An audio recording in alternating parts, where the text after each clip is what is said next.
Slide berikutnya adalah lanjutan dari feodalisme. Awal mula feodalisme.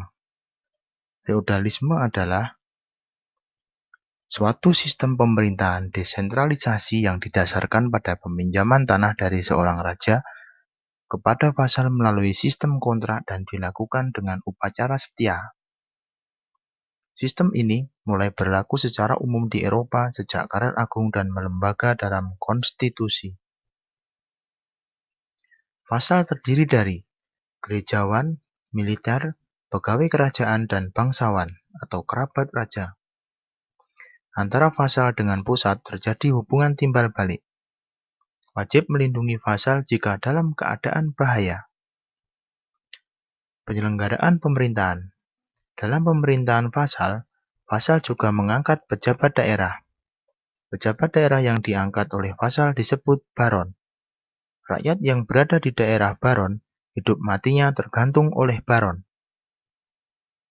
Di dalam daerah bebas yang tak dikuasai baron, disebut daerah serf atau petani. Ada dua macam serf.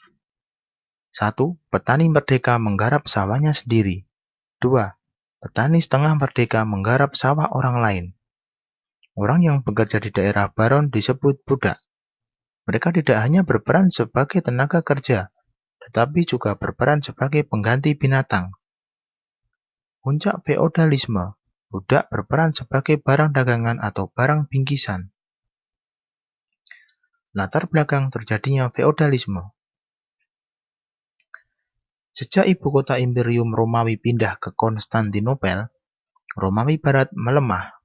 Banyak provinsi yang ingin melepaskan diri karena tidak ada lagi pengendali yang kuat. Ekspansi Islam di Laut Tengah menyebabkan masyarakat Eropa beralih profesi dari perdagangan ke petani, sehingga kehidupan agraris berkembang pesat. Status tanah naik cepat dan perdagangan Eropa Barat lumpuh. Pemerintahan Karel Martel dan Karel Agung telah meletakkan pemerintahan pusat dan daerah secara hukum jelas. Peristiwa 476 Masehi, runtuhnya Romawi Barat telah mengubah kehidupan masyarakat Eropa dari fokus duniawi ke fokus akhirat.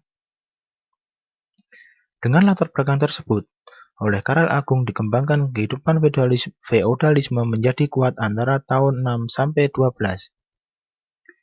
Terjadi perubahan budaya secara global di Eropa Barat, semua dilatar belakangi oleh karya-karya sejarawan gereja antara lain Orosius, Augustinus, Eusebius. Apa yang mereka tulis? Menulis beberapa buku yang kemudian disebar kepada masyarakat luas. Berisi keutamaan hidup melalui ajaran Kristen. Karya Augustinus dengan judul City of God telah memberikan penjelasan kepada rakyat bahwa hidup yang sebenarnya adalah akhirat yang dapat ditempuh melalui gereja. Dampak terjadi perubahan tersebut. Memento mori versus carpe diem. Civitas Dei versus Civitas Terrana. Irasional versus rasional. Artinya adalah memento mori, ingatlah kematian. Carpe diem, nikmatilah hidup. Civitas Terrana, kerajaan dunia. Civitas Dei, kerajaan ilahi atau Tuhan. Akibat mayoritas masyarakat memfokuskan kehidupan untuk akhirat. Jika kebutuhan hidup telah terpenuhi, maka sisanya diserahkan ke gereja. Sehingga gereja bertumbuk kekayaan sumbangan rakyat. Dukungan rakyat ini kemudian disalahgunakan gereja untuk melakukan korupsi. Sehingga di antara mereka ada yang menjelma menjadi vasal atau tuan tanah. Puncak korupsi gereja ini adalah dimunculkannya surat pengampunan dosa yang beragam. Karena itu, pasca zaman ini ada zaman reformasi. Munculnya struktur masyarakat Eropa hanya terdiri dari 4 tingkatan. Bangsawan dan gerejawan posisi tertinggi, knaich atau prajurit kesatria, serf, dan yang terakhir budak. Ketika feodalisme berkembang, terjadi pergeseran di daerah-daerah yang bebas dari vasal. Disitulah bermukim orang-orang yang merdeka. Orang-orang yang merdeka inilah yang menghidupkan ekonomi Eropa di luar pertanian. Ketika kekuasaan Karel Agung mencapai puncak keamanan perdagangan di daerah pantai Eropa untuk bergerak di bidang perdagangan. Salah satunya karena industri rumah tangga. Dalam perkembangan feodalisme dari sisi perekonomian, dari total agraris ke agamaan dalam masyarakat yang bebas muncul kelas pengusaha, pedagang, buruh. Lajunya perdagangan ini memunculkan portus. Portus adalah tempat pemukiman perdagangan keliling.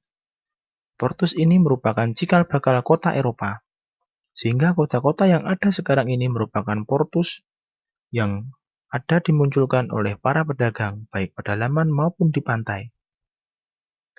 Kira-kira seperti inilah dari piramida feodalisme di Eropa.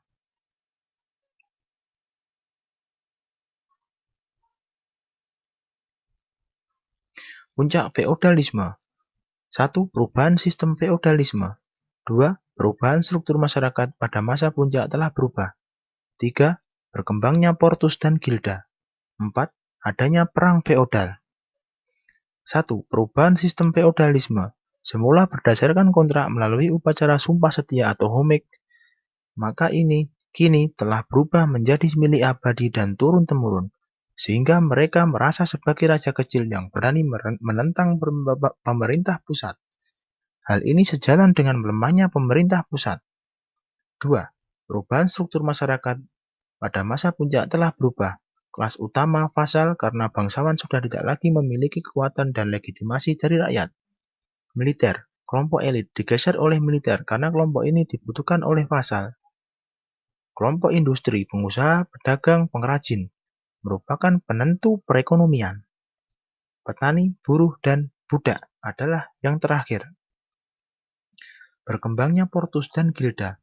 Portus atau embrio kota, gilda, organisasi seprofesi di bidang perdagangan. 4.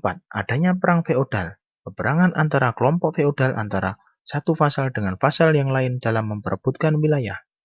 Vasal menjadi kuat dan menjelma negara kecil memiliki tentara yang berlebihan. Pusat kerajaan sudah tidak dapat lagi mengendalikan vasal, bahkan malah dikendalikan vasal. Antar vasal saling berebut wilayah. Perang feodal, perang salib, perang 100 tahun, dan perang mawar. Demikian slide kali ini. Semoga bermanfaat dan menambah ilmu bagi mahasiswa sekalian. Terima kasih.